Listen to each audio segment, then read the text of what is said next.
Today we're gonna talk about 7 apps that every foreigner uses in China.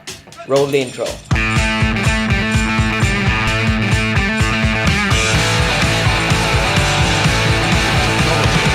Hi, my name is Magnus DETTMAR. I'm a Shanghai vlogger and today it's Tuesday, and on Tuesdays I wanted to do these Tech Tuesdays here in China, and today I wanted to talk to you about 7 apps that every foreigner in China uses. So the first one, and absolutely the most obvious one, is WeChat.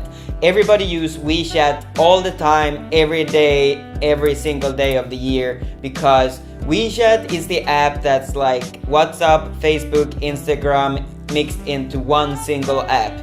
You use it for texting, you use it for renting stuff, you use it for buying stuff with WeChat Pay, you use it for a lot of different purposes. So WeChat is essential for a foreigner to be able to communicate and live in this country. Of course, you can also use Alipay when you're pay, but usually people use WeChat Pay in this country when you're a foreigner. The second app is Mobike.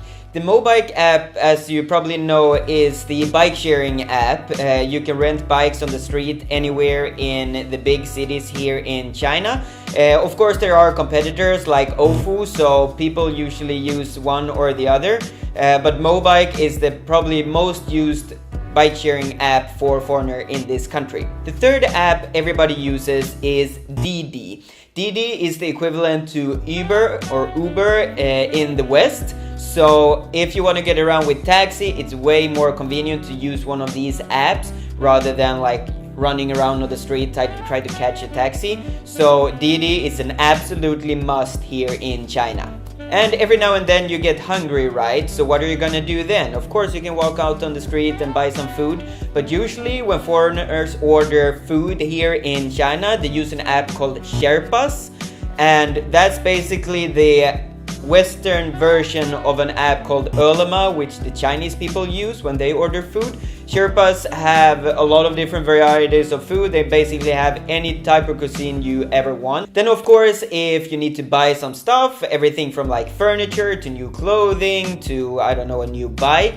you use an app called Taobao. Taobao is an app that's created by Alibaba, and basically what it does is that you search on anything in the world. You can even just take a picture of whatever you want to buy, and Taobao app will actually find what you're looking for, and then you can buy that one and send it back to your apartment or wherever you live, and it goes usually very quick, and usually it's very, very cheap.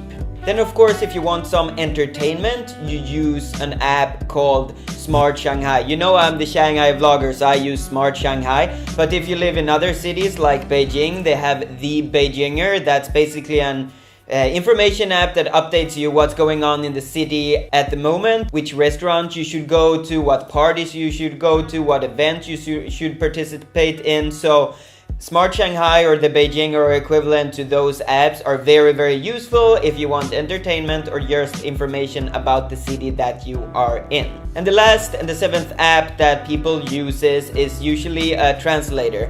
I recommended you to use an app called Pleco before, and Pleco is basically a translation app that you can use in many different ways. I totally recommend you to get it. You can of course practice your Chinese in it, but sometimes you just need to translate a few words into Chinese in order for you to just like get through whatever you want to do. So I totally recommend you to have one of these apps just to get around easily here in China. A little bonus app, if you want to study Chinese when you're here in China, I totally recommend you to use an app called Duolingo. It's very, very convenient, and it's very, very fun to use that app to learn Chinese. So I totally recommend you to get it to improve your Chinese, because if you're in this very beautiful and awesome country, of course you want to communicate with the people. So get that app, it will help you a lot. That is it for today, guys. That is Tech Tuesday here from China. My name is Magnus DETTMAR. I'm the Shanghai vlogger. Don't forget to hit that subscribe button and give me some love. Smash it if you like to do that, as Peter McKinnon says. One question I have for you guys, have you used any of these apps? And also, are there any other apps that you use a lot when you're here in China?